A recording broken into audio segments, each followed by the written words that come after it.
31번입니다. 다음 중 유독가스와 인체의 연관성으로 틀린 것은 유독가스는 인체에 흡입될 경우 혈액, 호흡기, 신경계에 직접적인 영향을 미치며 일부는 질식작용을 하거나 조직을 손상시킵니다.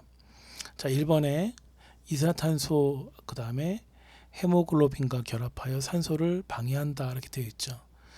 이 문제는 이미 전 시간에 했었던 문제인데 같은 문제라고 저는 판단이 되는데 약간 좀 다르게 나왔기 때문에 제가 그냥 올려놨어요. 여러분들은 참고만 하시면 될 것 같고요. 일산화탄소는 헤모글로빈과 결합하죠. 결합력이 약 한 200에서 250배 정도 강하죠. 산소 대신에 결합하는 거죠. 그래서 산소 공급이 차단되고 저산소증을 유발해요. 그래서 두통, 혼수 상태, 사망에 이르게 하죠. 염소가스는 호흡기를 작용한다. 폐수종이 가능하다. 이미 설명드렸던 내용인데 염소는 물과 반응해서 염산 또는 차염소산을 생성하죠. 그러면 기도, 폐포를 손상시키고 심할 경우에는 폐수종, 호흡 부전을 초래할 수 있죠. 암모니아는 피부 및 점막을 자극한다 이렇게 되어 있는데 암모니아는 염기성 기체로 점막, 눈, 피부에 강한 자극을 주죠. 고농도 노출 시 화학적인 화상, 그다음에 호흡기 염증을 유발할 수 있죠. 자, 이산화탄소인데 산소와 결합해서 산소량을 증가시킨다 이렇게 돼 있어요. 증가. 이산화탄소는 산소와 결합하지 않죠. 오히려 고농도 이산화탄소는 산소 농도를 상대적으로 낮추죠. 그래서 질식의 위험이 있죠. 호흡 촉진을 유도하죠. 호흡이 곤란해지는 거죠. 산염기 불균형을 유발한다. 자, 32번 문제를 좀 보도록 하겠습니다. 자, 화재 하중 되겠습니다. 화재 하중. 자, 틀린 것은 화재 하중은 단위 면적단 존재하는 가열물의 총 열량을 의미하죠. 화재의 크기와 연소 지속 시간에 중요한 그런 영향을 주죠. 자, 1번을 보면 단위 면적단 가열물의 열량을 기준으로 한다. 이거 맞는 얘기예요. 화재 하중은 보통 메가줄 퍼 스퀘어미터 단위로 산정을 하죠. 메가는 10의 6승이라는 소리죠. 줄은 열이죠. 그래서 줄을 단위로 나눴다 그렇게 생각하시면 될 것 같아요. 이번에 건축물의 구조체 무게는 포함하지 않는다. 그렇죠. 철근이라든지 콘크리트 등 불연 재료 무게는 제외하는 거죠.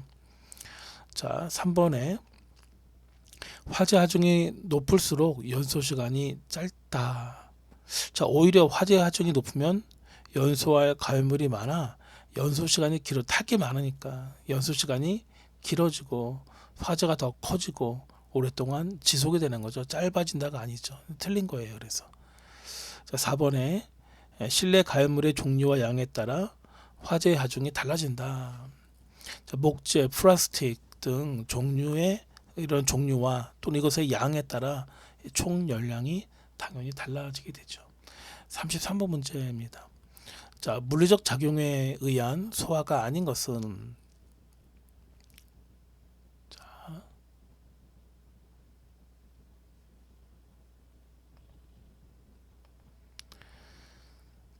소화 작용은 일반적으로 물리적 작용과 화학적 작용으로 나눠져요. 그런데 물리적 작용은 화재 조건 중 하나 이상을 물리적으로 제거하는 그런 방식이다 이렇게 할 수 있어요. 자, 33번 문제를 보면 4번이 답인데 4번을 제가 삭제를 했네요. 그래서 물리적 작용에 의한 소화가 아닌 것은 1번, 2번, 3번은 전부 다 물리적 작용에 의한 소화가 되고 4번은요. 여러분들이 별도로 좀 외워두실래요? 활성 라디칼 억제예요. 활성 라디칼 억제. 아마 여러분들이 특급 교육 받을 때 아마 그 라디칼에 대한 얘기를 좀 배웠을 텐데요. 제가 활성 라디칼 억제가 되겠습니다. 자, 1번을 보면은 열을 흡수하여 냉각시키는 작용 이렇게 되어 있습니다. 이건 물리적 작용이죠. 물을 뿌려가지고 열을 낮추고 그러면 연소 온도 이하로 떨어뜨리게 되는 그런 역할을 하게 되죠. 이번에 가연물의 제거 또는 차단, 이거 역시 마찬가지로 물리적 작용이죠. 연료인 가연물을 제거하거나 격리하는 거죠. 연소의 지속이 불가능해지는 거죠.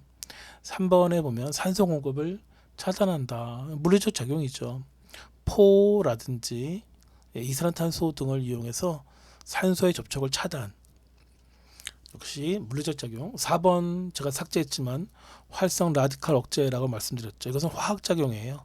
그래서 물리적 작용과 화학적 작용이 있는데 이것은 화학적 작용 중에서 활성 라디칼 억제가 있어요.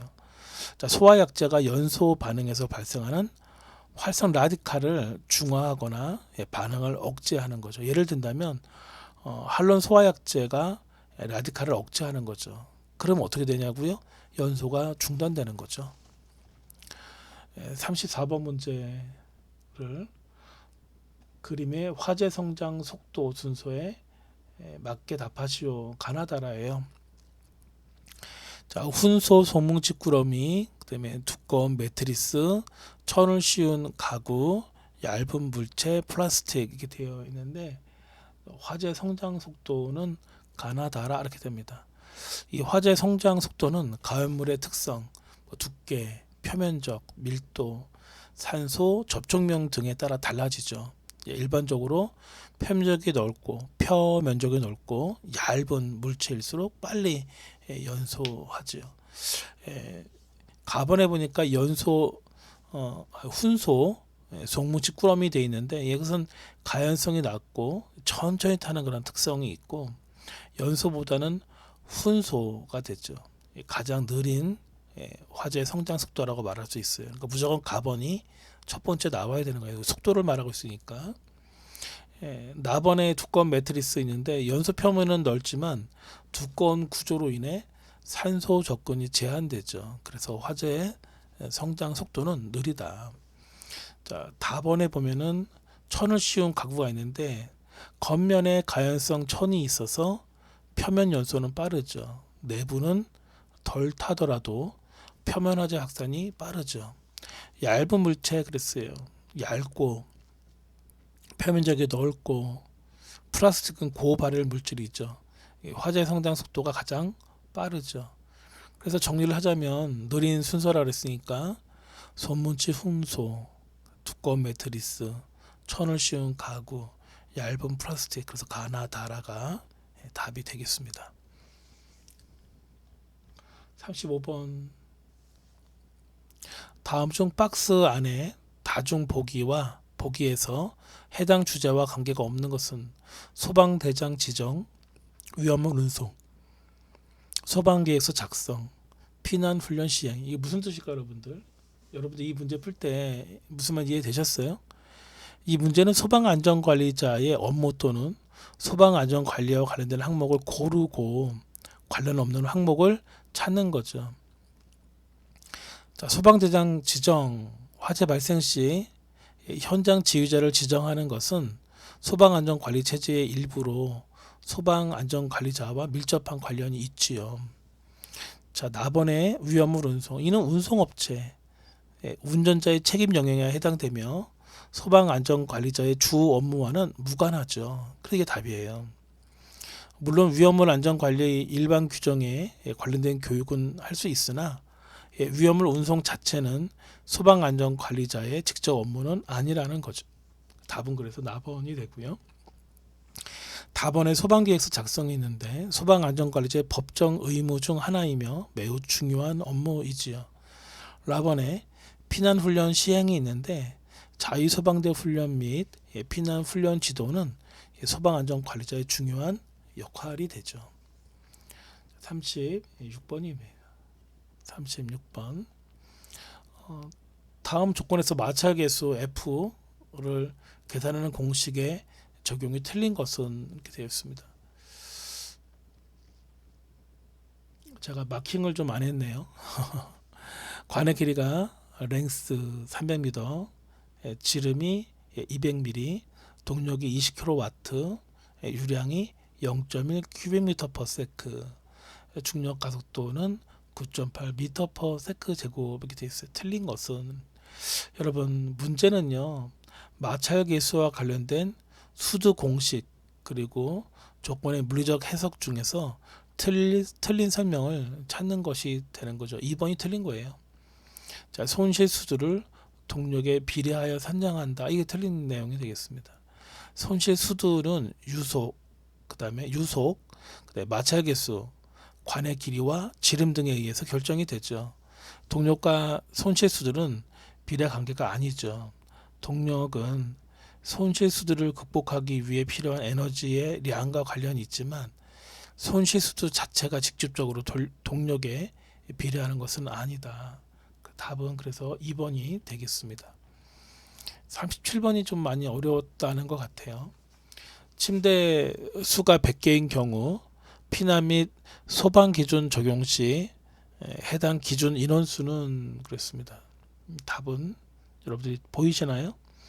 자, 소방시설 설치 및 피난 기준 관련 규정, 이 규정을 보면 병원의 입원 병상 수에 따른 피난 계획 및 수용 인원 기준이 있는데 병원의 병상 수가 인원 산정 기준이 될 때는 병상 한 개당 2명으로 산정하는 거죠. 왜 2명이냐? 환자 본인 플러스의 간병인 또는 의료진을 감안한 계산이 되는 거죠. 그러니까 침대가 100개니까 곱하기 2 그러면 200이 되는 거예요. 답은 200이에요. 너무 쉬운 거였죠. 이 기준은 병원의 특수성, 환자와 보호자, 또 의료 인력을 감안해서 실제 인원보다 넉넉하게 피난 안전 기준을 적용하기 위함이다. 같은 방식은 요양원 등의 피난 기준에도 적용이 됩니다. 자, 의외로 쉬웠던 문제인데 좀 많이 어려웠다고 설명을 들었어요. 38번 문제인데 아파트 3,000세대 50층짜리인데 소방안전관리자 지정 기준으로 맞는 것은 그랬습니다. 소방안전관리자 선임 기준은 화재 예방 소방시설 설치 유지 및 안전관리에 관한 법률 시행령 제22조 및 시행 규칙에 준거하죠. 자, 문제를 좀 정리해 보면 아파트 세대 수는 3,000세대이고 층수는 50층이래요. 이는 특급 소방안전관리자 대상이 되죠. 자, 공동주택 아파트의 경우 세대수가 1,000세대 이상, 30층 이상이라고 한다면 특급 소방안전관리자를 선임해야죠. 이 문제는 두 기준 모두 해당되므로 특급 소방안전관리자 대상이 되는 거죠. 보조자 수는요. 세대수가 2,000세대 초과하게 되면 보조자는 20명이 필요해요. 참고로 말씀드리면 보조자 수는 해당 건물의 규모와 복잡도, 관리 인원 필요성에 따라 증가하죠. 소방청 고시 소방안전관리자 및 보조자 업무에 관한 규정도 여러분 나중에 인터넷 같은 거 한번 보시고선 참조하셔도 좋을 것 같아요. 답은 그래서 특급 1명, 보조 20명이 되겠습니다. 39번 문제 보면 다음 중 다중이용업소 관계인의 업무로 보기 어려운 것은 이건 뭐 고생했으니까 한 문제 드릴게요. 이제 그런 문제가 되죠. 다중이용업소 관계인의 주요 업무는 다중이용업소의 안전관리에 관한 특별법 및 관련 시행령에 규정되어 있고 주요한 내용을 보게 된다면 소방계획서를 작성하는 거죠. 1번에 관계인은 영업장애 화재 예방, 초기 대응 및 피난 계획을 수립해야 하죠. 2번에 화기 지급 감독, 주방, 용접 등에서 발생할 수 있는 화기 사용에 대한 안전관리 책임을 지죠.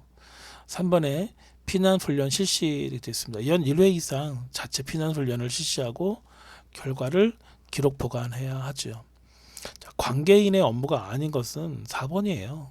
39번에 4번은 그냥 답 주는 거잖아요.